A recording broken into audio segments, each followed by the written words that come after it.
आज भगवानगडावर नामदेव शास्त्री यांनी मुंडेंना पाठिंबा दर्शवलेला आणि त्यावर काय प्रतिक्रिया आल्यात पाहूया त्या संदर्भातल्या टॉप 9 बातम्या।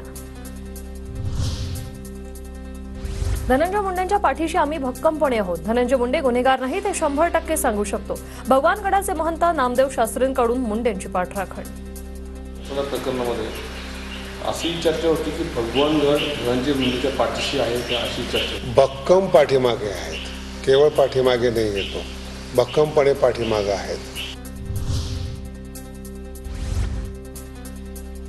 पहिल्या दिवसापासून भूमिका, मात्र तरीही मला टार्गेट केलं जातंय। भगवानगडावरून धनंजय मुंडेंचा आरोप, तर माझ्या राजीनाम्यापेक्षा देशमुखांना न्याय मिळणं महत्त्वाचं, अशी ही प्रतिक्रिया। सुद्धा या ठिकाणी स्पष्ट म्हणणे पहिल्या दिवसापासून की स्वर्गीय संतोष देशमुखांची जी काही हत्या झालेली आहे त्या हत्येमध्ये जे कोण आरोपी असतील त्यांना फासावर लटकलं पाहिजे। या ठिकाणी मला टार्गेट करून एक ट्रायल चालवलं जाते, मीडिया ट्रायल ज्याला आपण म्हणतो। बीड हत्या प्रकरणातील आरोपींची मानसिकता का बिघडली हे जाणून घेतलं पाहिजे। सरपंच देशमुखांना झालेल्या मारहाणीची दखल घेतली तशी आरोपींना झालेल्या मारहाण ही देखील दखल घेण्यासारखी, महंत नामदेव शास्त्रींचं मोठं विधान। या लोकांनी हे प्रकरण केलं, निघून हत्या केली, त्यांची मानसिकता का बिघडली ही मीडियाने का नाही दाखवलं? कारण की अगोदर त्यांना जी मारहाण झालेली आहे ते पण दखल घेण्याजोगी आहे। नामदेव शास्त्री हे संत कमी आणि धनंजय मुंडेंचे राजकीय सल्लागार जास्त आहेत। नामदेव शास्त्रींची भूमिका ही दुर्दैवी। दीपक केदार यांची टीका, एका गडाचे 2 गड कसे झाले, तुम्हाला पंकजा मुंडे का चालत नाही? दीपक केदार यांचा नामदेव शास्त्रींना सवाल।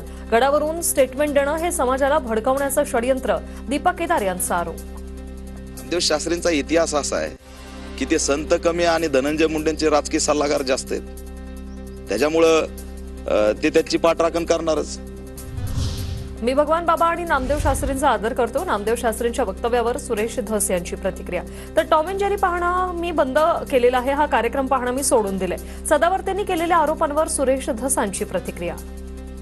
भगवान बाबांच्या गादीचा आदर करतो, नामदेव शास्त्रींचाही आदर करतो।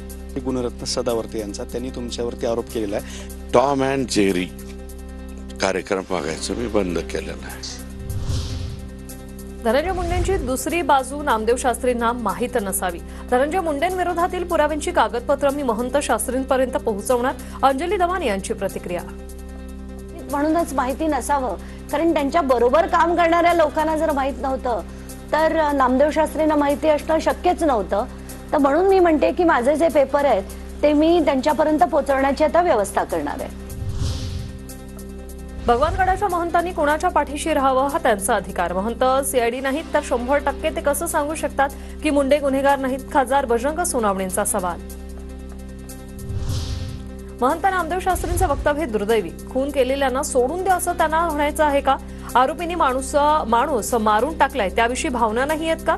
जरांगेंचा नामदेव शास्त्रींना सवाल।